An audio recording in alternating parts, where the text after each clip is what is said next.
Great Britain pound. चलो अब trade कैसे करना है, ट्रेडिंग का कॉन्सेप्ट समझ लो भाई। बाइंग सेलिंग नहीं बता रहा हूं, क्योंकि बाइंग सेलिंग तो वही ऑप्शन है जैसे इंडियन के अंदर, इंडियन मार्केट में सेम कॉन्सेप्ट है बाय सेल का, ठीक है। ट्रेडिंग क्या करना है, कब करना है, दैट मैटर्स, ठीक है। सुबह सुबह का morning session, morning session started from 5:30 AM Indian market के हिसाब से बता रहा हूं मैं, ठीक है। 5:30 बजे क्या खुल जाता है, जापान। तो कौन सी करेंसी रिएक्ट करेगी, आपका जेपीवाई वाले जितने भी पेयर्स होंगे, यूएसडी जेपीवाई बोल दो या फिर कुछ सिंगापुर, एशियन मार्केट ले लो, पूरा एशियन मार्केट ले लो, this is called Asian market. कोई दूसरा पेयर भी ट्रेड करना हो, जैसा सिंगापुर डॉलर ट्रेड करना है, चाइनीज है ना, युआन ट्रेड करना है, तो ये एशियन मार्केट 5:30 बजे से नियर अबाउट 11:30 तक ये आपको अच्छी अपॉर्चुनिटी देगा, दिस इज गुड। इसके बाद हॉल्ट, अपने आप को रोक दो, क्योंकि 11:30 बजे जापान हो जाता है बंद, ठीक है। फिर उसके बाद इंडियन मार्केट वगैरह इसमें करना हो तो ठीक है। फिर आ जाता है आप लोगों का ये नून सेशन, नून सेशन में which is the best timing 12:30 से 5:30, 5:30 बजे यूरोपियन मार्केट हो जाता है बंद, क्लियर है। तो this is best time, volatility इसके हिसाब से यहां ज्यादा होगी। या कौन सा पेयर ज्यादा सबसे इंपॉर्टेंट होगा, यूरो, जीबीपी, सीएचएफ, तीन ही करेंसी है, ग्रेट ब्रिटेन पाउंड, यूरोप का euro and Swiss Frank Switzerland, ये तीन करेंसी। और यहां बात करेंगे तो यहाँ पे आप लोगों का जेपीवाई, ठीक है, और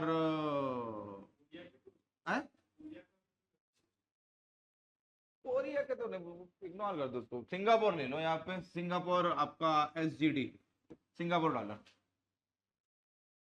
ठीक है। हमारी बेचारी बीच में आ जाती है, हमारा कोई लेना देना ही नहीं है, गरीब गरीब करेंसी अपनी तो अपनी कोई लेना देना नहीं है, एग्जॉटिक है हम तो, ठीक है। इनके ऊपर नीचे होने से हम पे फर्क पड़ता है, ये बट ऑब्वियस बात है, पावरफुल करेंसीज है, सारी पावरफुल करेंसीज है, यूरोप, जीबीपी, सीएचएफ, ठीक है। ट्रेड भी सबसे ज्यादा ये होती है। फिर आते हैं धीरे धीरे धीरे इधर आप लोगों का नॉर्थ अमेरिका वाला पोर्शन, ये हो गया आपका evening session. Evening session important क्या होता है, डॉलर आ गया, कैनेडियन डॉलर आ गया, कैड आ गया, और कुछ बचा क्या यहाँ पर, हो गया।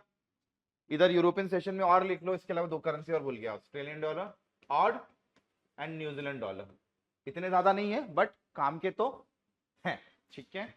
Australian dollar odd and New Zealand dollar, बस। इसका टाइमिंग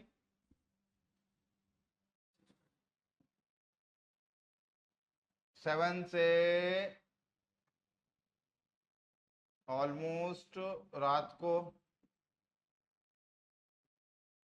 1:30 बजे। अगर और लंबा खींचे, कैनेडियन भी जोड़ ले, तो रात को 2:30 बजे,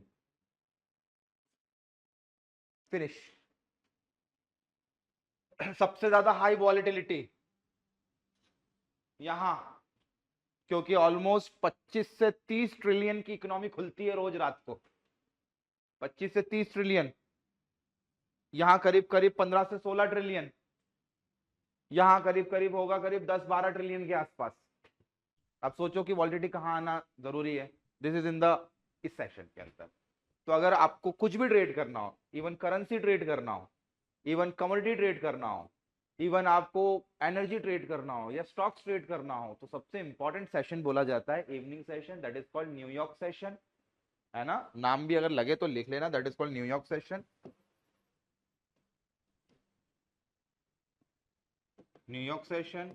इसको कायदे से मैं बहुत सारी, इनमें 2-3 सेशन है तो मैं इसको लंदन सेशन बोल देता हूं, ठीक है, लंदन सेशन। और इसको मैं जापान सेशन बोल देता हूं, जापान सेशन, ठीक है। 3 सेशन में, 3 बड़े बड़े सेशंस में पूरे वर्ल्ड को डिवाइड करके रख दो अकॉर्डिंग टू देयर वॉलेटिलिटी। अब आपको कहां काम करना है, ईमानदारी से काम करना है तो सुबह सुबह उठो, जापानीज सेशन में काम कर लो, एक करेंसी पकड़ लो, जेपीवाई पकड़ लो, मत दिमाग लगाओ दूसरी चीजें। यूएसडी जेपीवाई वाला एक पेयर है, बढ़िया से पकड़ लो आप। क्लियर है? दूसरा आओ इधर भैया, यूरो यूएसडी का पेयर पकड़ लो, शानदार पेयर है, कोई दिक्कत नहीं। इधर आओ, क्या पकड़ लो, लग रहा है तो यूएसडी वाले पेयर सब पकड़ लो सारे, कैट के साथ पकड़ लो यूएसडी का, सीएचएफ के साथ पकड़ लो, या यूएसडी जेपीवाई के साथ पकड़ लो। इससे क्या होगा, इससे आपकी वर्ल्ड इकोनॉमी पूरी कंट्रोल रहेगी, आपको पता होगा कि आपके पूरे वर्ल्ड में क्या चल रहा है। एक अच्छा ट्रेडर बनना केवल टेक्निकल एनालिसिस ही नहीं है, एक अच्छा ट्रेडर बनना दैट मीन्स द माइक्रो और मैक्रो इकोनॉमिक एनालिसिस करना। जितनी भी आप बुक्स पढ़ोगे, फंडामेंटल जितनी भी बुक्स पढ़ोगे, उसके अंदर एक ही कॉन्सेप्ट है, without fundamental you can not estimate the direction of the market. Correct है? सिंपल सा कॉन्सेप्ट है भैया। जब तक आपको इन कंट्रीज की करेंसी के बारे में आइडिया नहीं होगा ना, आप मार्केट का अंदाजा नहीं लगा सकते, क्योंकि कोई भी मार्केट विदाउट इट्स करेंसी कभी नहीं बढ़ेगा। अमेरिका क्या बोल रहा है अभी इस दिनों में, ये 10-15 दिन में जो भी किया उसने, कि हम लोग अमेरिका को वापस लेके आएंगे, अमेरिका इज बैक। टैरिफ क्यों लगा रहा है? पैसा नहीं है उसके पास में, दूसरी कंट्रियों से उठाएगा पैसा और क्या करेगा, अपने खजाने भरेगा, यानी मैक्रो इकोनॉमी अच्छी करेगा। इससे क्या होगा, वहां के मार्केट और बूस्टअप होंगे। अब इसके बूस्टअप होने से वर्ल्ड बूस्टअप होगा। बोले यार तू अकेला थोड़ी कमाएगा, हम भी तो कमाएंगे, जो टैरिफ तुमने लगाए हैं वो हम भी लगाएंगे, तो टैरिफ टैरिफ टैरिफ खेलेंगे। और टैरिफ लगते हैं तो रेट्स बढ़ते हैं, घटते नहीं है, इसलिए बाजार के अंदर हल्का सा ये बूस्ट आया है। क्लियर? सर इस्लामिक कंट्री में ट्रेड नहीं होता है? क्या? इस्लामिक कंट्री में ट्रेड नहीं होता है नहीं, ओआईसी में? अरे सब होता है, मैंने छोड़ दी है सब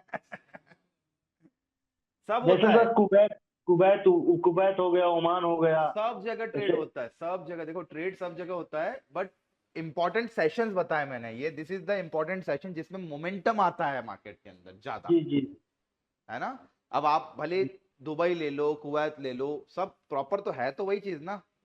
जी जी। वो कब खुलते हैं? सर वो करीब करीब 11 11:30 बजे खुल जाते हैं, यहाँ से ले लो 11:30 बजे के आसपास। सर तो चाइना एशियम आता है ना, एशियम मार्केट में चाइना। काउंट, हाँ उसको काइंड ऑफ एशियन मार्केट में ही काउंट कर लो उसको। 11:30 के बाद से उनका खुलना चालू हो जाता है, 11:30 से करीब करीब वो 1:30 बजे तक, वो 12 बजे 12:30 तक खुल जाते सारे, ओके सर। है ना।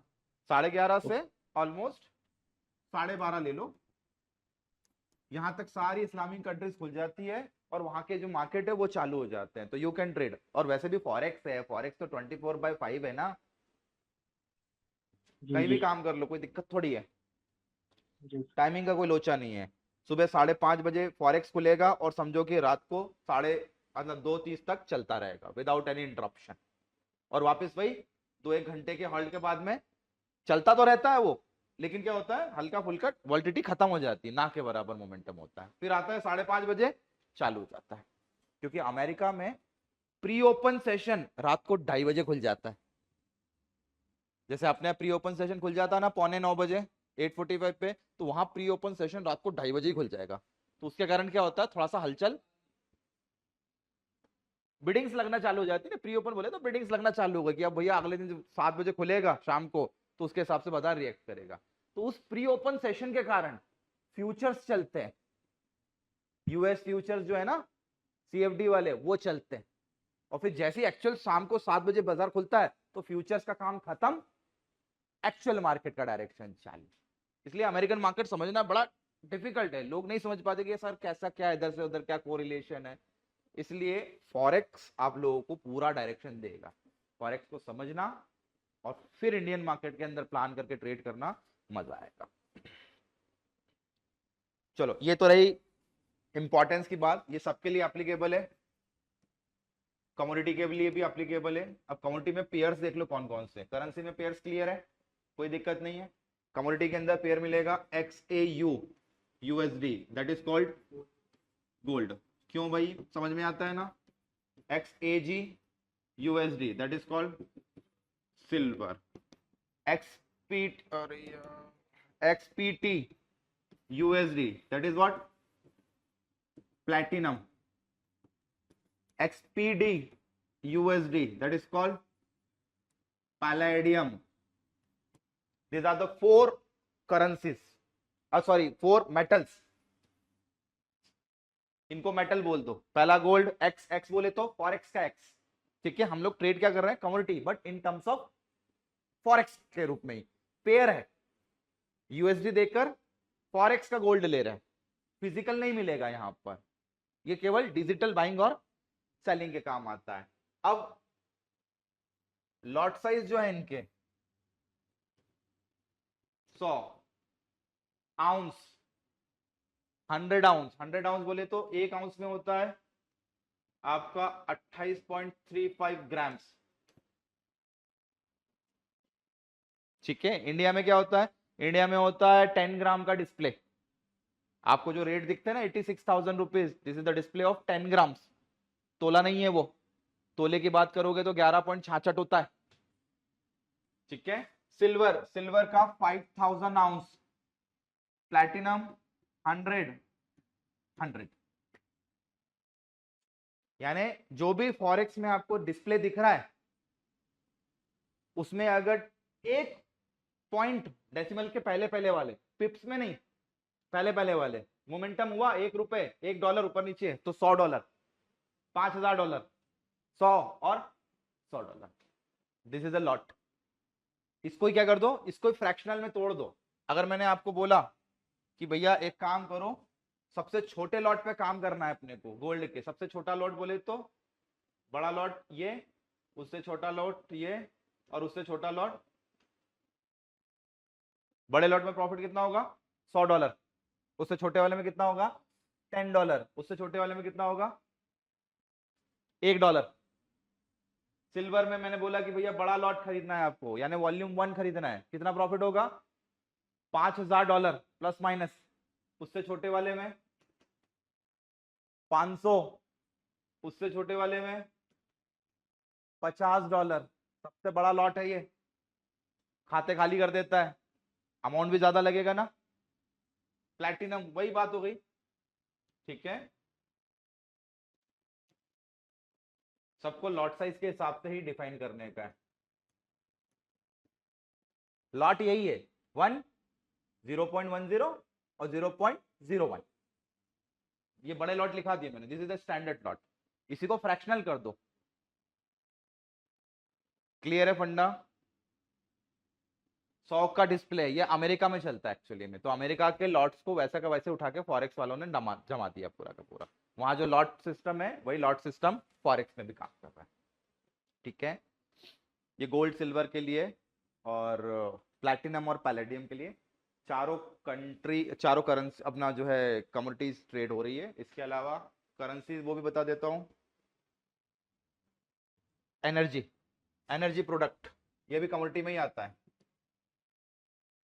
एनर्जी के अंदर हो जाएगा XTI USD, that is called crude oil, WTA crude oil. XBR USD, that is called Brent oil. ठीक है, XNG USD, that is called natural gas. ठीक है, और बस ये तीन ही चीज ट्रेड हो रही है. WTA क्रूड, ब्रेंट दोनों एक ही, कच्चा तेल का टाइप है ना, ब्रेंट ऑयल और NG. Lot sizes, lot sizes इनके हैं, WTA का है 1000 बैरल. ठीक है, एक बैरल के अंदर होता है 158.98 लीटर्स. क्लियर है. ब्रेंट का भी यही सेम है. ठीक है, 1000 बैरल. नेचुरल गैस का है 10,000 MMBTU, million matrix British thermal unit. Million matrix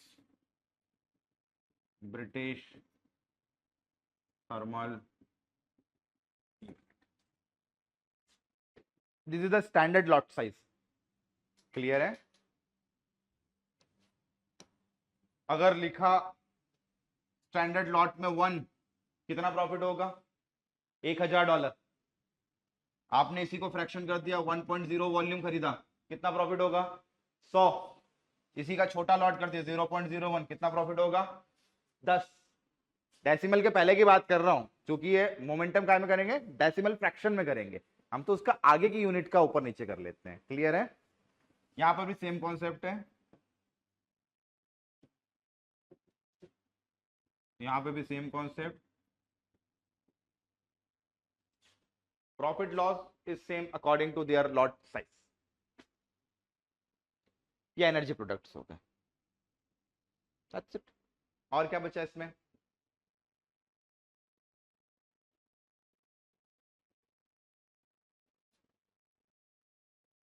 almost सभी हो गए। स्टॉक्स आप शेयर ट्रेड करोगे नहीं, इंडेक्स ट्रेड कर लेना, कभी लगता है तो इंडेक्स। हाँ, कोको को मिल जाएगा, कुछ ब्रोकर दे देंगे, कोको मिल जाएगा, सोयाबीन वगैरह मिल जाएगा, हीटिंग ऑयल मिल जाएगा। बट वो, बट ऑब्वियसली बात है, जिनको अपन अच्छे से जानते हैं वो ट्रेड कर लो, नहीं तो कोको की खेती क्या हो रही है अमेरिका, हमको क्या पता। हमको नहीं पता इंडिया में सोयाबीन का प्रोडक्शन कितना होता है, तो वहां का तो फिर भूल ही जाओ। ठीक है, इसके अलावा you can trade stocks. Stocks में यूएसए के कुछ स्टॉक्स मिल जाएंगे आप लोगों को, यूरोपियन कंट्री के कुछ स्टॉक्स मिल जाएंगे और एशियन कंट्री के मिल जाएंगे। ठीक है, इंडेक्सेस मिल जाएंगे। इंडेक्सेस में पता ही है आप लोगों को, US 30, US 500, यूएस टेक, आपका डैक्स, कैक, आपका निकाय मिल जाएगा 225, है ना, नाम अलग अलग होंगे, बाकी सब मिल जाएगा ये ट्रेड करते। इंडिया का कुछ नहीं मिलेगा भैया, इंडिया का निफ्टी फिफ्टी कुछ नहीं मिलेगा। यहीं पर आप जाओगे तो क्रिप्टोज मिल जाएंगे। Cryptos is like encrypted form वाली करेंसी, जैसे बीटीसी मिल जाएगा। आप बीटीसी के पेयर मिलेंगे ना, बीटीसी अकेला नहीं मिलता, बीटीसी यूएसडी, इथेरियम मिल जाएगा, ETH USD। ऐसे करते करते बहुत सारी करेंसीज है, ये दो करेंसीज ही ले लो, फर्स्ट और सेकंड, टॉप 2 करेंसीज है ये, बिटकॉइन एंड इथेरियम। दोनों का momentum on the basis of demand and supply and blockchain management, इसके बेसिस पर चलता है। फॉरेक्स में अच्छी बात यह है कि यहाँ पर आप लोगों को दिमाग नहीं लगाना है, यहाँ पर आपको ट्रेडिंग करना है। This is not investment account, है ना, फॉरेक्स इन्वेस्टमेंट अकाउंट नहीं है। Forex is just for the scalping purpose, पैसा डालो, फटाफट बनाया और फटाफट निकाल। क्लियर है? अगर आपको इन्वेस्टमेंट करना है तो इन्वेस्टमेंट करने के लिए इंडियन अकाउंट्स है। इंडियन अकाउंट्स के अंदर अगर आपको जाना है तो इंडिया में इंटरनेशनल एक्सचेंज भी है, NSE का। आज घर जाके NSE IX के बारे में थोड़ा सा रीड आउट करना कि how we can purchase share, वही नॉर्मल प्रोसीजर है, वही अपना ब्रोकर है। बट ब्रोकर, सारे ब्रोकर नहीं प्रोवाइड कराते हैं। गिफ्ट निफ्टी ट्रेड कर लोगे, but not from your Angel, not from something other. कुछ ब्रोकर्स देते हैं, जैसे जीरो दे रहा है अभी शायद फैसिलिटी गिफ्ट निफ्टी वाली, या यूएसए स्टॉक वाली। बट होता क्या है, ये नई नई चीजें लाते हैं ये लोग एक्सचेंज वाले, चलती नहीं है ना, ये बंद कर देते हैं। तो इसलिए लोग क्या प्रिफर करते हैं, लोग म्यूचुअल फंड प्रिफर कर लेते हैं अमेरिका के, फ्रैंकलिन वाले म्यूचुअल फंड, एशिया वाले, चाइना वाले म्यूचुअल फंड प्रिफर कर लेते हैं, तो लोग उसमें ज्यादा जाना पसंद करते हैं रादर देन। इंडिया में करो ना, दे आर रजिस्टर्ड ना डियर। आपको चाइना में निवेश करना तो म्यूचुअल फंड बहुत सारे हैं ऐसे। हाँ, तो उन्होंने वहां के शेयर खरीद के रखे। इन्वेस्टमेंट बैंकर क्या हो गया, उसने, आपने उसको पैसा दिया, वो तो फ्री है ना, उसने वहां जाके खरीद लिया, चाइना में माल खरीद लिया, उसने अमेरिका में माल खरीदा और आपने उसको पैसा दे दिया, दैट्स इट। आपका पैसा तो लग ही रहा है ना बाहर की कंट्रीज में। आपको इंडिया वाले म्यूचुअल फंड चाहिए तो इंडिया वाले म्यूचुअल फंड खरीद लो, ETFs खरीद लो। तो वो लीगल चैनल हो गया। अब इलीगल चैनल क्या हो गया, ये डब्बा। हाँ, क्रिप्टोज में जाना तो क्रिप्टोज के अंदर भी बहुत सारे ब्रोकर्स हैं। बाइनेंस हो गया, बाइनेंस सबसे अच्छा बोला जाता है ना, बाइनेंस सबसे अच्छा बोला जाता है, क्योंकि ठीक है, बट मैं मानता हूं कि बाइनेंस भी कब बंद हो जाए कोई भरोसा नहीं है। ठीक है, तो इसलिए जितनी भी चीजें हैं ये सारी डिसेंट्रलाइज है। डिसेंट्रलाइज का मतलब सिंपल सा एक अर्थ है कि भैया ये कभी भी बंद हो जाएंगे, because they are not regulated by कोई स्टेट, कंट्री, ये चल रहे हैं, इन्होंने अपना यूनियन बनाया है, इन्होंने अपने खुद के रूल्स रेगुलेशन बना लिए हैं और ये चल रहे हैं। आप कंप्लेंट करोगे, कैसे करोगे, कहां करोगे? नो मर्सी वाला गेम है भैया ये। चल रहा है तो चल रहा है। जिस दिन पैनिक सिचुएशन हुई तो लोगों ने माल बेचना चालू किया, ब्रोकर ने बोला नहीं दूंगा पे आउट, क्या करोगे, जाओ कंप्लेंट कर दो। इससे ज्यादा क्या होगा? बंद हो जाएगा, भाग जाएगा, उसके ऑनर को एफबीआई वाले उठा के ले जाएंगे। इससे ज्यादा कुछ नहीं होने वाला। क्लियर है? तो दिस इज एंड।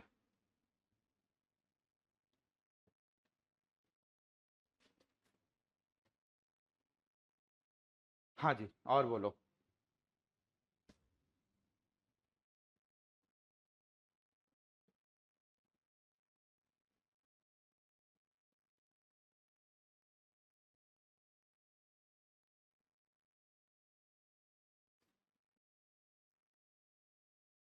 कुछ बचा है क्या? ऑलमोस्ट निपटा चुके क्या अपन सब? बाइंग सेलिंग के ऑप्शन सब सेम है, बहुत सिंपल है। फॉरेक्स बहुत सिंपल है, फॉरेक्स में कुछ दिमाग नहीं लगाने का। अमेरिका में मतलब यूएस डॉलर चलता हाँ, है, यूएसडी है, यूएसडी, तो वहाँ कौन सी वाली यूएसडी चलती है? अरे जैसे इंडिया में क्या चलता है, इंडिया में आईएनआर यूएसडी चलता है। पीछे क्या होगा? आईएनआर होगा। वहां पे भी क्या होगा? आईएनआर को अपना यूएसडी होगा। एक तरफ यूएसडी है, दूसरी तरफ क्या है? दूसरी दूसरी करेंसी होगी ना। इससे सिर्फ पर्टिकुलर अमेरिका की बात अरे ये 7 पेयर तो कॉमन है, ये 7 पेयर तो है ही है वहां पर। चलते ही है। अरे ये तो चलते ही है। ये 7 तो मेजर है, इसलिए तो मेजर बोला है इनको। रेट्स कहाँ से लेंगे इनके मेजर के? वहीं से लेंगे ना, अमेरिका से। तो पूरा अमेरिका में सात करेंसी चलती है। कॉमन है, करेंसी मार्केट में कोई दिमाग नहीं लगाने का भैया। ये अमेरिका का डॉलर सबके साथ में पेयर बनाकर बैठा हुआ है। क्या होता है, पेयर कैसे बनते हैं? पेयर कई जगह इकोनॉमिक कंडीशन के हिसाब से भी बन जाते हैं। कई बार कोई हल्का पेयर होगा, जैसे कोई वीक कंट्री हो गई तो वो पीछे आ जाएगा और स्ट्रॉन्ग कंट्री आगे आ जाएगी। अमेरिका भी ऐसे ही करता है, पेयर ऐसे ही बनते हैं। इन्हीं पेयर को एक्सोटिक, माइनर या फिर मेजर बोल दिया गया। मेजर में क्या हो गया? मेजर में बड़ी कंट्री दोनों है तो समन्वय बिठा हुआ है कि 4 पीछे में भैया डॉलर है और 3 में डॉलर इधर आगे, बैलेंसिंग है। माइनर में जाओगे तो माइनर में क्या है? माइनर में आपस में ही क्रॉस है उनके। डॉलर को छोड़ दो, बोले भैया हमको छोड़ दो, हमने साथ बना दिए ना पेयर तुम्हारे साथ में, अब तुम्हारे आपस में क्रॉस कर लो। एक्सोटिक में आओगे तो एक्सोटिक में क्या है? डॉलर आपको आगे मिलेगा और पीछे मिलेगी आपको लोकल करेंसी, जैसे USD INR, USD SGD, USD yen, USD Singapore dollar, something that. यानी बैक साइड में आपकी वीकर करेंसी होगी, यानी वीकर इकोनॉमी या डेवलपिंग कंट्री होगी, डेवलप्ड कंट्री आगे होगी। ये बेसिक सा कॉन्सेप्ट है। डेवलप्ड है यार, पूरे यूरोप को मिला ले तो अमेरिका की 12 बजा दे वो। तो इसलिए यूरोप, यूरो को आगे रखा गया है क्योंकि वो पूरे यूरोप जोन में चल रहा है। ब्रिटेन पावरफुल कंट्री, इतना सा है फिर भी वो दबदबा कितना है उसका, इसलिए। ठीक है, तो फॉरेक्स बहुत सिंपल है। आप तो बस एक काम करो, आप पकड़ लो बस ये ये पकड़ लो। यहां क्या हो रहा है, कब हो रहा है, कैसे हो रहा है, क्यों हो रहा है। ठीक है, और उसके लिए एक चीज देख लो।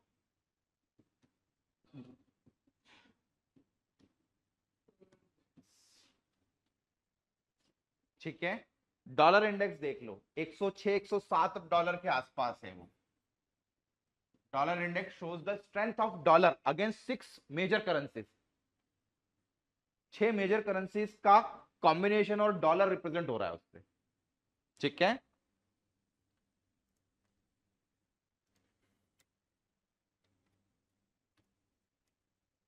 जब कई बार इकोनॉमिक एनालिसिस करोगे ना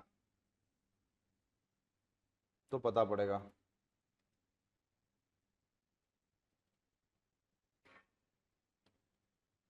फिर क्या लिखा गया, ये रही, ये खोल लेते हैं ना, इसमें इजी रहेगा।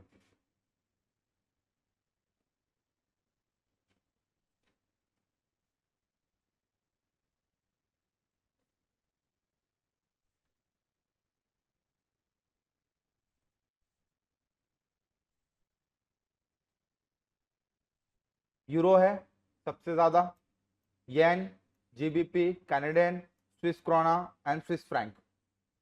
6 करेंसीज का कंपैरिजन है dollar index. If you want to monitor dollar, dollar index is there. Dollar index का चार्ट मिल जाएगा आप लोगों को पे ट्रेडिंग व्यू पर मिल जाएगा। तो डॉलर इंडेक्स को मॉनिटर करने का है। जैसे क्या करते हैं बहुत बड़े बड़े इकोनॉमिस्ट, क्या करते हैं वो जब निकालते हैं रैशनल रिपोर्ट्स निकालते हैं कोई भी स्टॉक की या कोई भी इकोनॉमी की, तो वो क्या करते हैं जैसे जीडीपी का ग्राफ ले लिया, है ना, तुम पता यू नो दैट, जीडीपी का ग्राफ ले लिया उन्होंने, डॉलर इंडेक्स के ग्राफ ले लिया उन्होंने, कच्चे तेल का ग्राफ ले लिया उन्होंने, इन्फ्लेशन का रेट ले लिया। इन 4-5 ग्राफ्स को एक साथ कंपेयर करते हैं और फिर देखते हैं कि कंडीशन सुटेबल है कि नहीं है। बड़ी बड़ी फर्म्स भी यही करती है कि market is suitable for investment purpose और नॉट, और इधर विल चेंज द डायरेक्शन। क्या स्टॉक में नहीं जाने का है, चलो will go to the safer asset, bond में चले जाते हैं। ठीक है, अनसर्टन सिचुएशन है, बॉन्ड भी रिस्की है, बैंक भी डूब सकता है, सरकार डूब सकती है, will go to the commodity section. Commodity what? Gold, metals.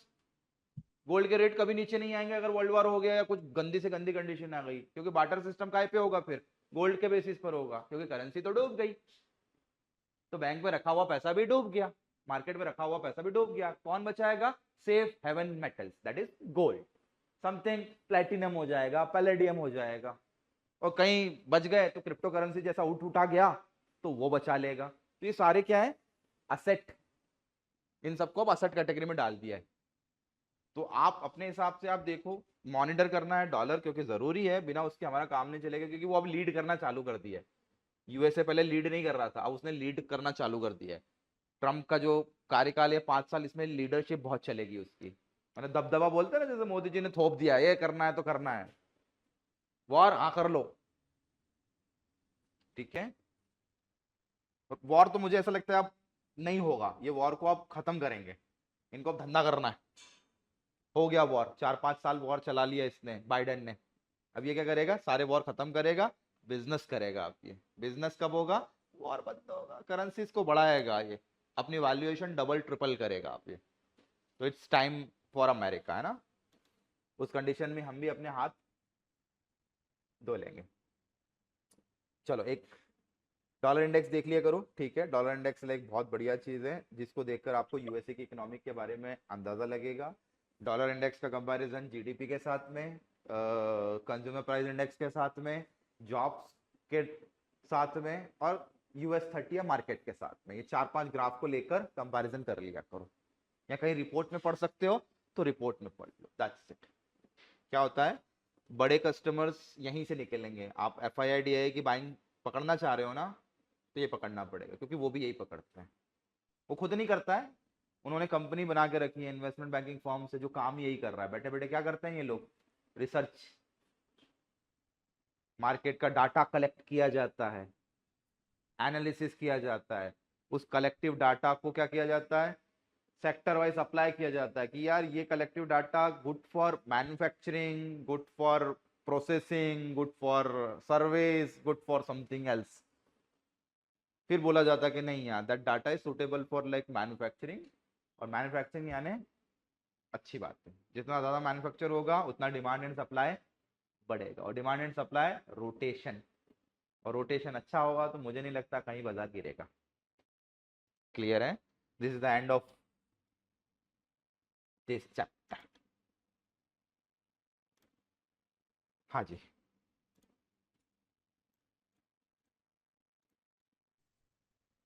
ठीक है। इन द एंड यही मेन चीज एक बार देख लिया करो। अब क्या करने का? सिंपल ध्यान दे लिया करो, गोल्ड पे भी ध्यान दो, ठीक है, क्रूड ऑयल पे भी ध्यान दो, आप लोगों के डॉलर इंडेक्स पे भी ध्यान दो, या डॉलर पे भी ध्यान दे लो, ठीक है। मार्केट पे ध्यान दो, मार्केट बोले तो अमेरिकन, यूरोपियन और एशियन मार्केट, ठीक है, दैट्स इट। और कुछ न्यूज़ेस देख लो, इससे आप लोगों को ओवरव्यू पता पड़ जाएगा कि मार्केट कैसा भैया, हेल्दी है कि नहीं, ठीक है। और इंडियन मार्केट में आते हो तो टेक्निकल एनालिसिस बहुत छोटी सी चीज है यार, वो तो ठीक है आप बना लोगे, कर लोगे, थ्योरी लगा लोगे, बट चलेगा कैसे बाजार? उठने का कोई बेस तो चाहिए। क्यों उठा सर? वो कैंडल बना था, उठ गया। अरे नॉनसेंस थिंग्स ना, वो तो चलो है, बट सर ये भागी क्यों रहा है? पूछते बच्चे क्वेश्चन, सर ये तो कल तो ट्रेड ले लिया मैंने सर, आज भी भाग रहा है। ही don't know about the factors की यार क्या चल रहा है। सर गोल्ड वीक हो रहा है, डॉलर स्ट्रांग हो रहा है, कोरिलेशन बेटर बैठ रहा है, इकोनॉमिक कंडीशन अच्छी हो रही है, इन्फ्लेशन कम हो रहा है, इंटरेस्ट रेट कम हो रहे हैं। अभी यूरोपियन सेंट्रल बैंक ने इंटरेस्ट रेट काट दिए, अभी फेड भी काटेगा इस साल, 2-3 बार काटेगा वो। इंटरेस्ट रेट कम होना यानी ट्रेजरी बिल्स पर प्रॉफिट कम, यानी बिल्स पे profit come. What will happen? Pump कहां होगा पैसा? कैपिटल मार्केट में। मनी मार्केट से निकल के कैपिटल मार्केट में। गोल्ड हो गया, कमा लिया गोल्ड का रिटर्न लोगों ने। अब क्या करेंगे? अब रिटर्न लेंगे सिक्योरिटीज पे। Crude oil is directly related with dollar. कच्चा तेल बढ़ा यानी डॉलर भी बढ़ा। डिमांड एंड सप्लाई का खेल है यहाँ पे, डिमांड एंड सप्लाई। गर्मियों में कच्चे तेल के भाव में तेजी आ जाती है और ठंड में नेचुरल गैस के भाव में तेजी आ जाती है। क्यों? सिंपल सा कॉन्सेप्ट है। नेचुरल गैस एक्सट्रैक्शन कहां से होता है? Ukraine, Russia, Europe zone something. Pipeline cease हो जाती है, विस्कस होता है ना कच्चा तेल, तो क्या होता है? पाइपलाइन सीज हो जाती है। तो उस कंडीशन में क्या? गैस गैस थोड़ी रुकती है, गैस की डिमांड बढ़ जाती है। तो उस कारण से कच्चे तेल में नरमी और डॉलर भी नरम हो जाता है। अब धीरे से क्या होगा? डॉलर तेज हो रहा है तो कच्चा तेल में भी तेजी आना स्टार्ट हो जाएगी। ये एनर्जी है, यानी it will give us the energy to economy. Natural gas common. चलो यहां तक डन कर रहे हैं। मंडे से क्या करें? प्रैक्टिस चालू कर दे आप लोगों की। लाइव प्रैक्टिस तो कर लो बैठ के। मैं मंडे से एक ये सोच रहा हूँ कि आप लोगों के साथ में इवनिंग वाला बैच है उनको भी मर्ज करने की कोशिश कर रहा हूँ मैं। हाँ, वो भी ज्यादा नहीं, इवनिंग में भी उनका तो शुरुआत चल रहा है, उनका तो बेसिक बेसिक सर ही अभी चल रहा है। क्रिप्टो की क्लास है? आज ही? अभी क्रिप्टो की क्लास होगी? हाँ क्रिप्टो ले लूंगा ना, कोई दिक्कत नहीं। सर क्रिप्टो के बाद money management, risk management, psychology class होगी? साइकोलॉजी तो डियर मैं बना ही रहा हूँ इतने दिनों से। जी जी, तो सर हाँ साइकोलॉजी तो मैं बना ही रहा हूँ मैं। साइकोलॉजी तो भाई कितना भी मैं बोल दूं। सर सही कह रहे हैं, लेकिन एक क्लास करिए सर हाँ लास्ट में। एक क्लास क्या? साइकोलॉजी पर, एक क्लास, और मनी अरे मनी साइकोलॉजी पर मनी। देखो, साइकोलॉजी पर सिंपल सा एक एक एक देता हूं मैं चीजें। साइकोलॉजी पर एक काम करना, छोटे छोटे ट्रेड्स लेकर, छोटा छोटा प्रॉफिट लेकर बाहर होना, जी है ना, सर। सिंपल। और उस ट्रेड को मॉनिटर करना इन दी एंड तक। क्या वापस से दूसरी बार ट्रेड लेने की इच्छा होती है क्या जब वो भाग जाता है ऊपर नीचे? तो वहां पर आपका साइकोलॉजी गड़बड़ है। अगर आप ट्रेड लेकर आप उस ट्रेड के अंदर आप रोक कर बाहर हो जाते हो, तो सिंपल आपका साइकोलॉजी बेटर है, यानी you don't want like extra money. आपको जितने की जरूरत थी उतना निकालो और आपने फिर दूसरे पे ध्यान देना चालू कर दिया। तो साइकोलॉजी आपको सेल्फ अर्न करना पड़ेगा, और वो बिना प्रैक्टिस के पॉसिबल ही नहीं है। Okay sir. क्या होता है किताबों में साइकोलॉजी मैनेजमेंट सब दिया हुआ, जमाने भर का ज्ञान दिया हुआ, लेकिन until unless you practice live ना, नहीं जी होगा वो।